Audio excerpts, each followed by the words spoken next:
இது ஃபிஷ்ஷா? நானே எனக்கு பெரிய வச்சுண்டா ஆப்பு அப்படி தான் தோணுச்சு. ரீசெண்ட் டைமில் ஃபிஷ்ஷு சாப்பிட்ணுன்னு சொல்லிட்டு ரொம்ப ஆசைப்பட்டு பாபிக்கு நேஷனல் வந்து ஃபுட்டு ஆர்டர் பண்ணேன். என்ன ஃபுட்டு ஆர்டர் பண்ணேன்னு பார்த்தீங்கன்னா, தந்தூரி ஃபிஷ் டிக்கா, சிக்கன் டிக்கா பிரியாணி சொல்லிட்டு 2 ஃபுட்டு வந்து ஆர்டர் பண்ணேன். இது பை ஒன் கெட் ஒன் ஆஃபரில் தான் ஆர்டர் பண்ணேன்.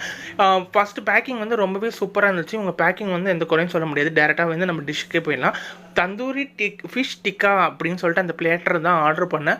இதை வந்து ஃபஸ்ட் பைட்டில் டேஸ்ட் பண்ணும்போது பார்த்தீங்கன்னா ரொம்பவே பிளெயினாகவே இருந்துச்சு. மசாலா தனியாகவும் ஃபிஷ் வந்து தனியாகவே இருந்துச்சு. இவங்க கொடுத்த மின் சட்னி வச்சு சாப்பிடும்போது எனக்கு அதே ஃபீலிங் தான் இருந்துச்சு. இவங்க சாலட் வச்சு சாப்பிடும்போது அதே ஃபீலிங்காக தான் இருந்துச்சு. சாலட் வெறும் இல்லை நம்ம நல்லா இருந்துச்சு. இது 3 சாப்பிடும்போது மசாலாலாம் ஒரு பக்கமும் ஃபிஷ்ஷு வந்து ஒரு பக்கமாக இருந்துருச்சு. ஃபிஷ்ஷில் வந்து அந்த மசாலாலாம் இறங்கவே இல்லை. அது மாதிரி எனக்கு பிடிக்கவே இல்லை. இந்த மாதிரி டைமில் வந்து நான் தமிழ்நாடு ரொம்பவே மிஸ் பண்ணுறேன். நெக்ஸ்ட் இவங்களோட வந்து சிக்கன் டிக்கா பிரியாணி வந்து இந்த பிரியாணி வந்து அடிப்புளி டேஸ்ட்டில் இருந்துச்சு. எனக்கு ரொம்பவே பிடிச்சிருந்துச்சு. பிரியாணி எந்த குறையும் சொல்ல முடியாது.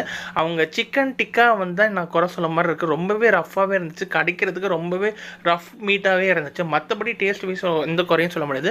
ஒரு டீசெண்டான ப்ரைஸ் ரேட்டு அப்படின்னு சொன்ன பார்த்தீங்கன்னா கொஞ்சம் காஸ்ட் அதிகமாக தான் இருந்துச்சு இந்த ரெண்டுமே. மற்றபடி டேஸ்ட் வைஸில் ரொம்பவே சூப்பராக தான் இருந்துச்சு.